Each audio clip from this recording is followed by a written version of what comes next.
one thing you've learned in the last year of caregiving? That I have to realize that I'm human and have to make time to take it slow. One piece of advice you would give someone who's been caring for someone else for 10 years? Hi, everyone. I'm Samira Dasmani, the host of the podcast, The Patient from Hell. Today's show is truly very special, not just because of the amazing guest, Charlotte, who's going to talk about caregiving, her own experiences, supporting her husband for the better part of 12 years, and the tools and tricks she's learned through the experience. But it's really special because we end up talking about martial art. I practice myself. It was really special to meet a guest who has learned from the practice of martial arts and applied it to the world of oncology. Take a listen. This is a spectacular episode. I hear very often from this community that we don't do enough conversations around caregivers and care partners and the impact that cancer can have on families. And today's episode is going to center on caregiving. Charlotte, thank you for being our guest today. Thank you so much for having me. I appreciate it.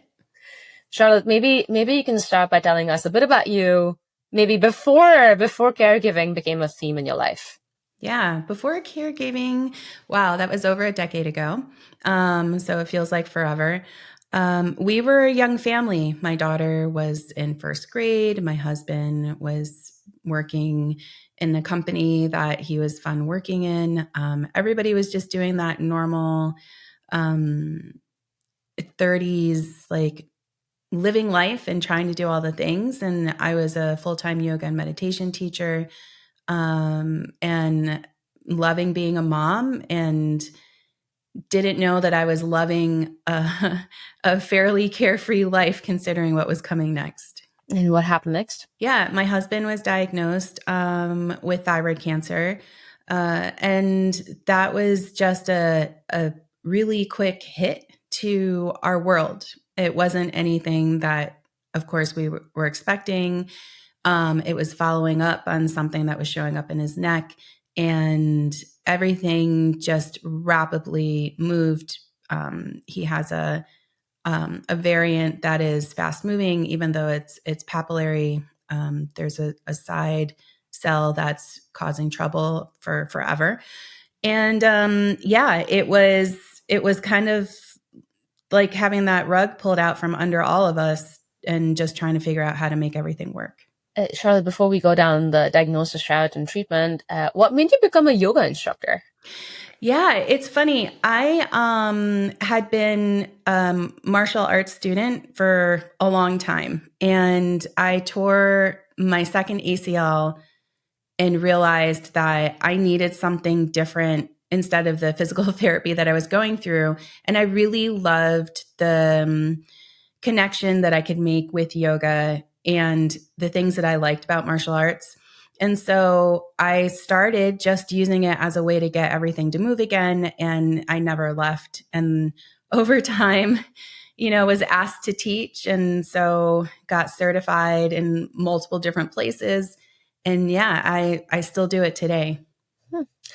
What kind of martial art? Taekwondo. Oh, wow. Look at that. Yeah. Yeah. I actually think you have information other people don't have right now. I did Taekwondo as well. Did you? Mm-hmm. Nice. Practice. That's amazing. So you went from Taekwondo to yoga. Mm-hmm. Did you compete? In Taekwondo, yes. Mm-hmm. Oh, wow. Look at that. Dang. Yeah. You went from fight, competition, sparring, to yoga? Yes, to yoga. Well, I couldn't do the competition and the sparring at the time, and I still I loved the focus and the intention. My style of yoga has always been connected with breath. And so that is definitely falls in line with everything that I had learned in a martial arts studio. So, yeah. Maybe before we, sorry, I love, It's okay. I love martial art. Taekwondo has been a part of my life for a long time, and it's a really important part of my life even today. But maybe you can tell us, what is one thing you've seen common between Taekwondo and yoga? And what is maybe one thing in each of those practices that you've taken away into your life on the caregiver side? Yeah. I think the one thing that has always stayed with me from martial arts that is the same as yoga is the resilience that it gives you in learning how to take a step back for a moment and be able to respond to something instead of react, right? So that might be something that feels like it's intuitive for yoga, but it's also for martial arts, because even though it looks like we're all reacting to something, there's a lot of mindset and thought that goes, even if it's just in a split second, trying to figure out what happens next or what we need to do next. And also just moving your body while breathing and having that connection between your mind, your breath, and movement. It's martial arts was meditative for me because practice meant I had to focus on one thing specifically. And so all of the outside things that were happening didn't matter when I was there. And I think that that happens with yoga too. Of course, meditation, moving on the mat, bringing it out into the world with me as a mindfulness practice. Those are all things that I feel all of us could benefit from knowing, but definitely for my caregiving has made it so that I can bring myself back to the present moment and actually enjoy the life that we're fighting to hold on to. Okay, this is going to be a theme for us today. I mean, that not the funny thing is we prep for these things, and I'm fine with having any kind of human conversation. So, all right, so let's go back to diagnosis then. So he gets diagnosed. Mm-hmm. Your life kind of shifts. Mm-hmm. What happens next? Yeah, I went for a good almost 6 months of trying to keep it together, fighting the change, right? So I think that the hardest part for me as a caregiver was when I became one. I didn't realize it was a role that I was assuming. And so I was trying to fit my life then to meet the standards and the benchmarks for the life that I had before. And that's fairly impossible, right? You can't have a role change in your life and still expect to live the life that you had before that role change came on. And caregiving for me, I wouldn't change being a caregiver, but also I wasn't asked and I wasn't told, hey, if you decide on doing this, these are the things that you can expect, right? So it was going in without any information, not even knowing that I was making a decision to do it in the first place, which actually would help caregivers if they knew, because then they can anticipate and they can start to plan for themselves. And so since I didn't plan for myself, I spent a good amount of time teaching people how to use coping mechanisms to deal with the stress that they had in their lives, teaching them how to meditate, teaching them how to breathe, but then walking out of those rooms and completely forgetting how to do all the things that I was teaching them to do, because it was what I had. It is the way I coped with this threat on our household, on my husband's life. And I went full into almost like a protector mode. Like, what can I find out? What can we do? Is everyone who's better qualified to make decisions about his health actually taking everything into consideration? Can I get that appointment scheduled closer, because 4 months is too long to wait, right? So I was in that mode. I got to a point where the worry and the overwhelm and the stress became it was too much, and it alarmed me. And I think just because I was in tune to how my body reacted to things, I finally had a wake up call, and I followed up with my primary care provider and explained what was happening. And how like I felt like I had a Hallmark commercial on repeat in my brain, like anything I could like walk down the stairs wrong and start crying about it. And she responded back, well, okay, I think the first thing that we should do is have you try meditation. And it infuriated me because I was working full time teaching people how to meditate. And I knew that her response was valid, but at the same time, it was me just realizing, having to have her point this out as if I didn't know how to do it, and realize that I've had the tools all along. Caregiving just kind of knocked me to the side so forcefully that in the attempt to survive, and to go into that survival mode, especially my brain just full on with that, there was no energy to do anything extra. And so I didn't have an opportunity to pause to see the changes that I needed to make until this was the pause, right? The emotion from that response. And then I had to teach, I got the chart message while I was getting ready to leave to teach a yoga class. And I literally stomped my way to the car. Like, I was just like, not in what you would think a yoga teacher mood would be to go teach a class. And I was like, this is ridiculous. She doesn't know what she's talking about. I know how to meditate, and I wasn't doing it. Charlotte, I want to go back. You said something. That triggered a light bulb in me, actually. So I want to go back to the very, very start of what you just said. You said I wasn't asked to be a caregiver. Mm-hmm. Yeah. Let me maybe draw a parallel. Sorry, I do taekwondo, so we're going to go to a bit of taekwondo now.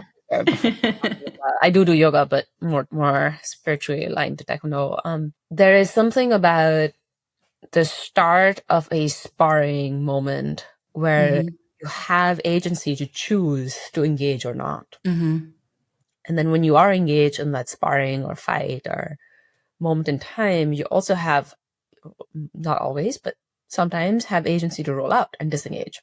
But what you said about caregiving, which is I was never asked to be a caregiver. Right.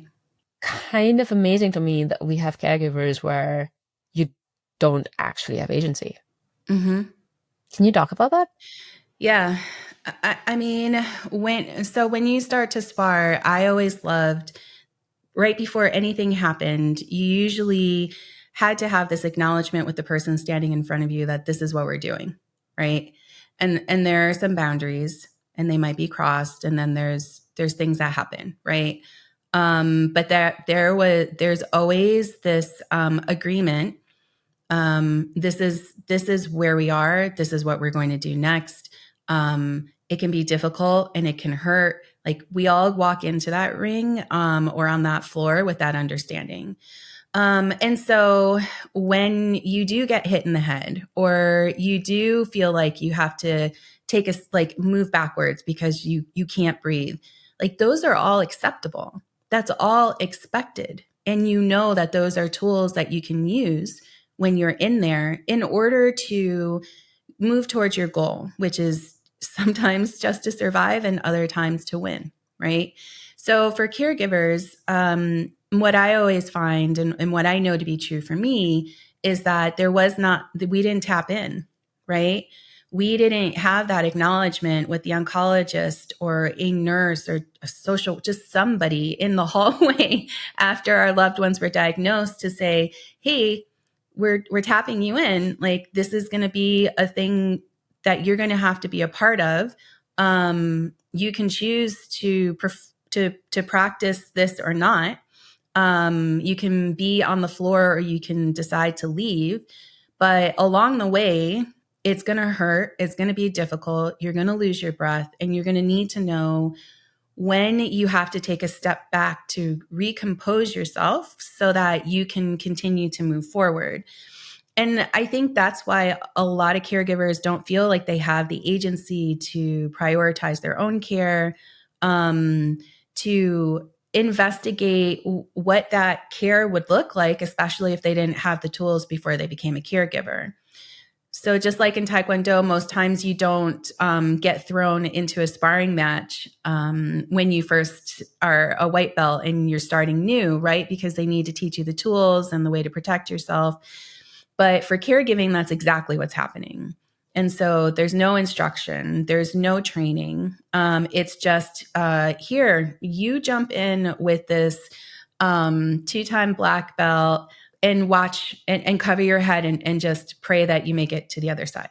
It's difficult. And so if you don't know that you can make decisions, if you don't feel like you've accepted the role, that you said yes to a question that was never asked, then it's really hard for a caregiver then to say, well, I need to do these things for myself because I'm finding that I won't be able to continue living this lifestyle and be available as a caregiver to the person that I love.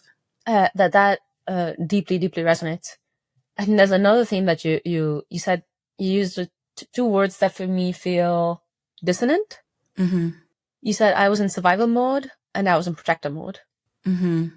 As a patient, I've been on the patient side of this, and you definitely go into survival mode. That's right. A given. Mm-hmm. I didn't quite comprehend for caregivers, you're actually operating in survival mode too, except you're in protector mode. Right. So maybe you want to talk about that a little bit. Yeah. I mean, the way that I liken it when I look back to it is it definitely felt like our household was under attack, right? There was this question, especially in the beginning, of what does this cancer mean? It does, anytime that you hear cancer, you don't know if the life expectancy is going to be long or short. And for him, it was a good year before we kind of had an understanding of that this was going to be something fairly long-term for him to survive. So in the meantime, it was trying to survive the attack, basically. Because the way that we worked together as a couple was he was going to do his best to stay healthy, to stay connected to a positive mindset, and survive cancer. And I would take care of all the other things, including the information that he would get, right? So that I could go through and do what little research I could do with we're talking before a lot of these things being available online, right? So it was ordering books and going to the library and trying to understand, what are the treatments and what are things. So I was in research mode in a way to make sure that I could protect him by having as much information that I could have when we went into these appointments. To be able to understand what the oncologists were talking about, if they were talking about treatments, and to know how to ask follow-up questions that made me feel like we were making really informed decisions on the things that happened next. So in protecting, it was also making sure that the people that came to visit or the people that he talked to weren't going to fall apart in front of him, because there are some times where that would happen. And he just told me, I can't make people feel better about the cancer that I have. And so I turned into the gatekeeper. Like, I made it very clear, like, he'd love to see anyone that wants to come or anyone that wants to talk, but you can have emotions, but it's not for him to help you through that. Right. So those are tough conversations that you have to have at a time when you feel vulnerable and don't feel like you need to be having conversations that kind of set a boundary for the person that you're caring for. But I was all in. It was, when he had to have the radiation treatment with the radioactive iodine, it was clearing the house of everything that he couldn't eat and trying to make it fun for the family to make the meals that he had to eat before, and setting things up so that when he was stuck in the basement that whole entire time, he could have as good of a time as anyone can have when they're in seclusion. So that was more in the survival, but then also understanding completely what to do with all of the things that were down there after he came up. Our daughter was young. I didn't want her to have any effects from him having this treatment, right? And so I feel like survival for me and protecting sometimes are the same thing, just there's a different angle in the same thing that we're doing. Eating can be protection and survival at the same time, right? deciding where all the ERs are, all the hospitals that I could get to, how fast we could get to them, and then making it a kind of a system of, if this happens, then this is where we go. Because always something happens on a weekend or when a doctor isn't available. And so for me, it was, what is it to be proactive in figuring out then who do I call? Where are those phone numbers? Instead of in a moment of stress and panic, trying to figure out what to do. So yeah, that's what the trying to protect and survive the whole thing, especially the first 6 months to a year, looked like for us and for me. Charlotte, I was practicing yesterday, and my the black belt I train under said this to us. There were two of us in class. It was a relatively small class. Not even class, I think he calls it clinic or something. And he goes, everybody assumes that when two martial artists are in the same ring, they're fighting against each other. The reality is it's the player coach fighting the player coach. And if the player and coach they don't have a good and strong enough bond, that is visible in the fight. What you're describing is sort of reminiscent of that, where your husband is the one who's actually fighting off cancer. And I actually generally don't like battle analogies for oncology, but here we are. Yeah. He's the one who's actually kind of sparring with his own body, sparring with medicine, etc. But you are very much part of the fight, except you're not in the ring. Exactly. But you're watching this go down, and you're coaching him, you're setting the stage for the next moves. And one, I think your husband's really lucky to have you. Two, I didn't quite appreciate the strategic part of the caregiver role. There's a lot of strategy going on. Yeah. Kind of seeing 3-4 moves ahead. Your husband's role is to see just the next one.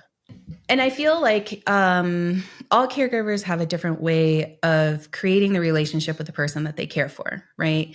And so some caregivers I believe some caregivers can definitely be more passive in their role outside of the home. And I only know this because when I show up to a new oncology doctor's office, or there's someone new in the room with us, and my husband will very easily say after a few moments, especially if someone is new, okay, so I'm just going to let you know, my wife is going to be the one that's going to have all the answers to the questions, and she's going to have questions of her own. And almost like validating the fact that I'm going to basically not take over, but that he's like, I'm just here for you guys to tell me what to do.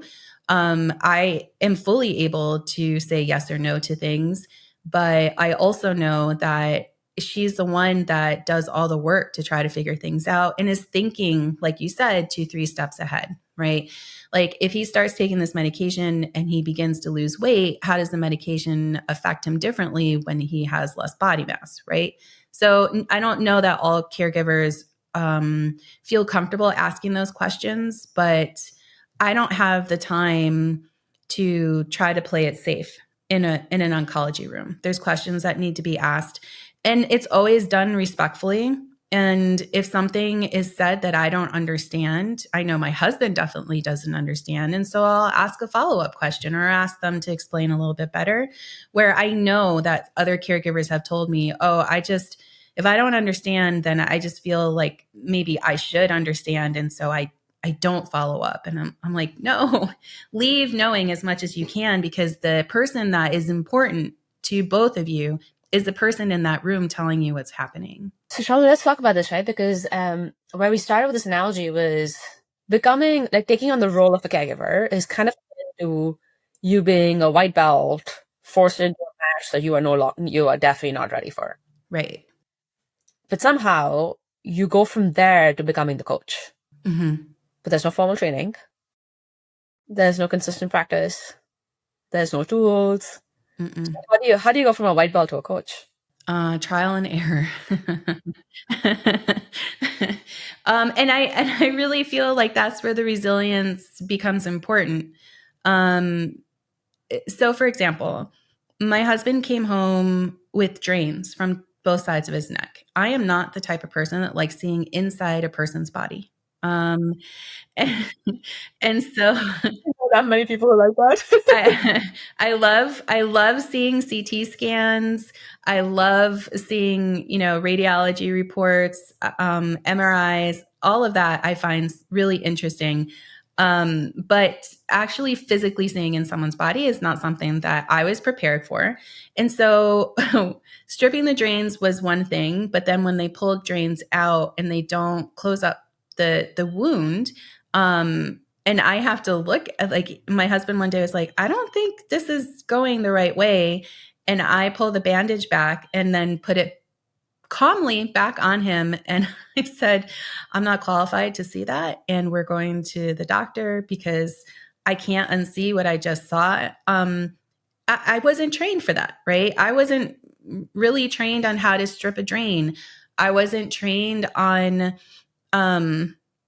even if I just had kind of a dictionary of terms that I could understand and use in conversations, or understand what they meant when they were being said, that all would have been helpful. And there was no AI to help look things up. There was no, these things are online. So for me, learning how to be able to survive in that ring, so to speak, was literally sometimes just working out of the need to survive, right? It wasn't strategy. It wasn't knowing, well, when this person moves this way, I have to do this, right? And then it was keeping track of how things went, which sometimes is hard. Sometimes you have those conversations in those rooms and you just want to totally blank them out.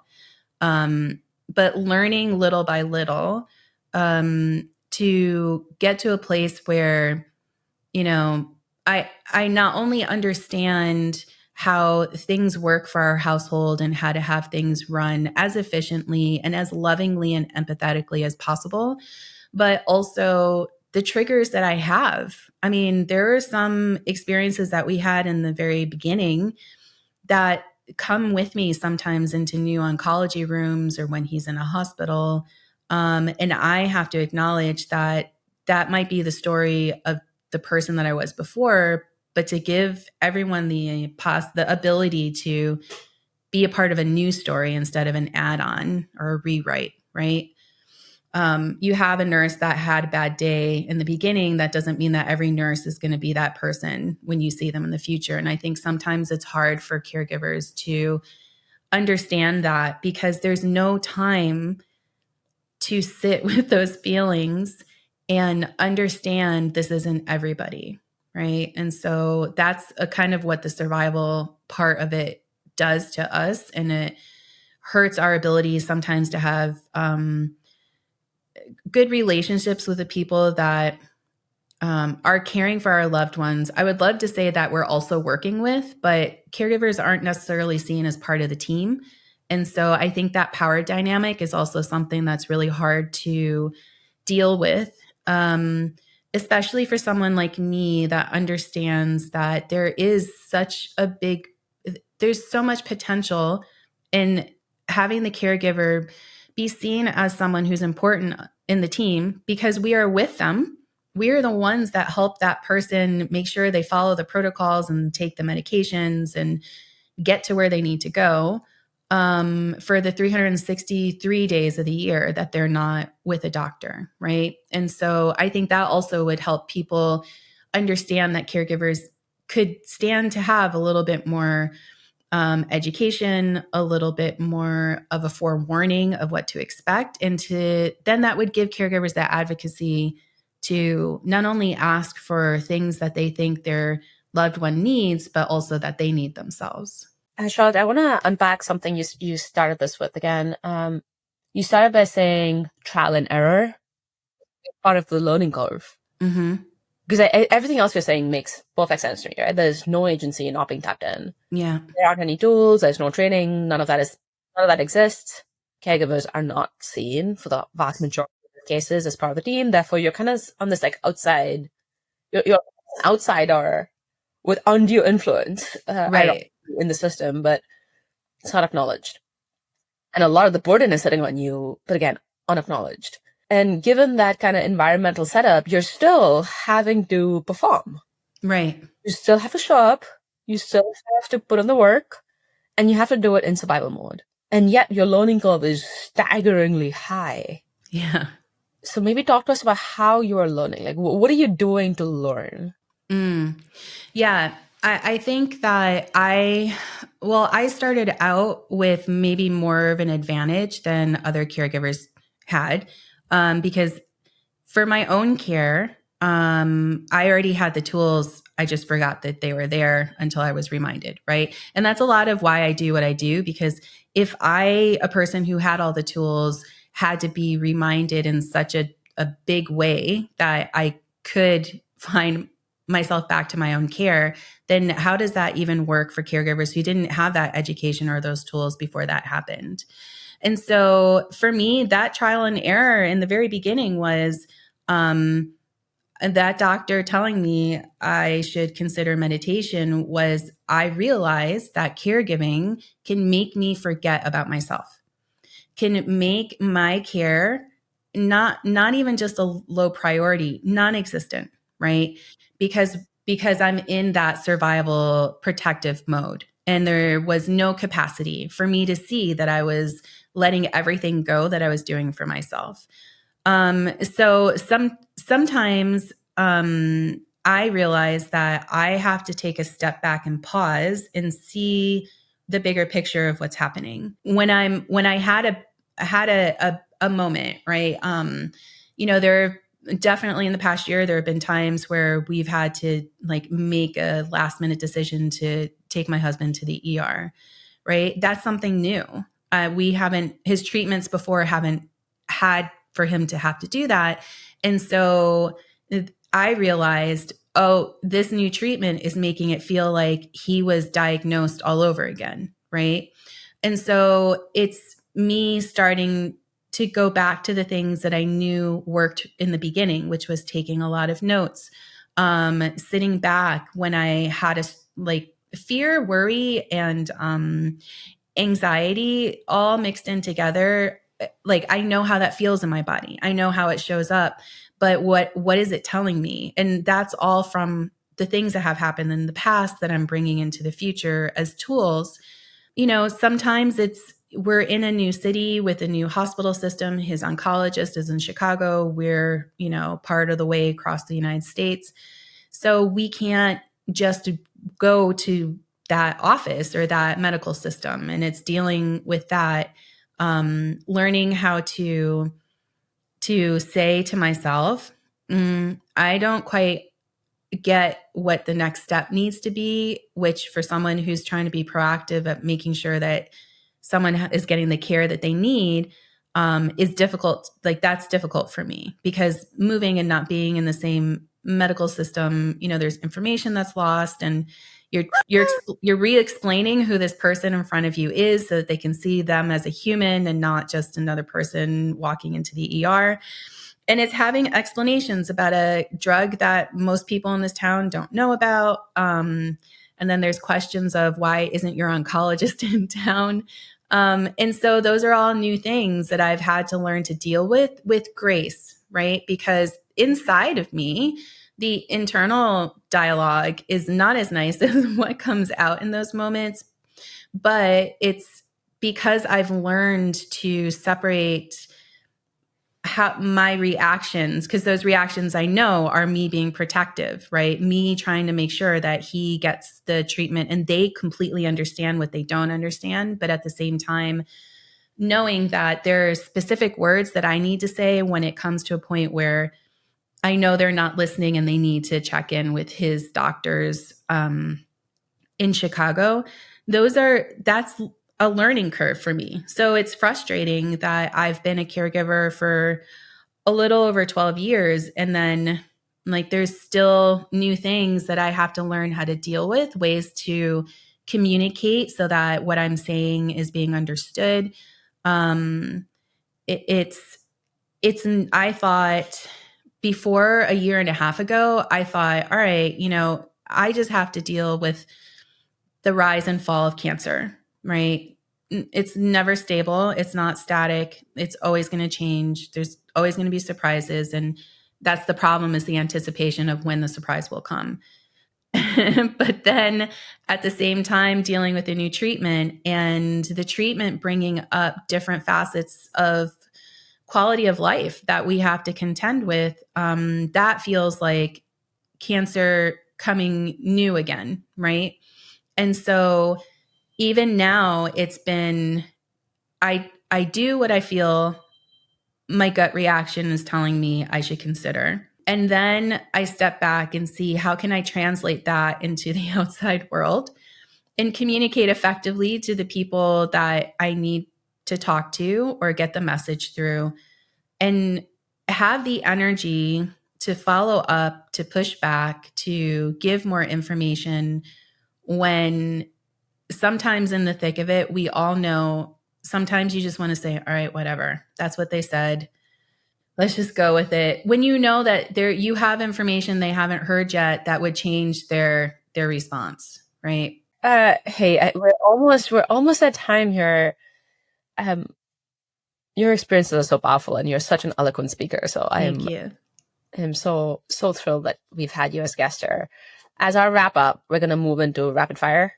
So 3 to 5 questions, short answers, gut reaction. Okay. Yeah. So almost like a reaction drill. You ready? One thing you wish you could tell a caregiver who's just starting out on a cancer experience. You deserve help. One thing your husband did that made you feel seen as a caregiver. Acknowledge how hard he knows it has to be for me to care for him. One thing you've learned in the last year of caregiving. That I have to realize that I'm human and have to make time to take it slow. One piece of advice you would give someone who's been caring for someone else for 10 years.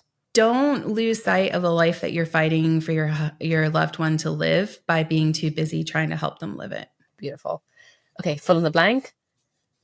Caregiver from hell means being vocal and demanding the things that you need for you and your loved one. Charlotte, thank you so much for being a guest on the show. We really appreciate you. I appreciate you playing with me in terms of metaphors from lived experience. So. Thank you. I appreciate you having me. This podcast, show notes, and newsletter is for general informational purposes only and does not constitute the practice of medicine, nursing, or other professional healthcare services, including the giving of medical advice, and no doctor-patient relationship is formed. The use of information on this podcast or any materials linked from this blog is at the user's own risk. The opinions of the speakers are their own and do not represent the opinions of organizations they're affiliated with, nor do they reflect the opinions of Mantacares Inc. or Mantacares' sponsors.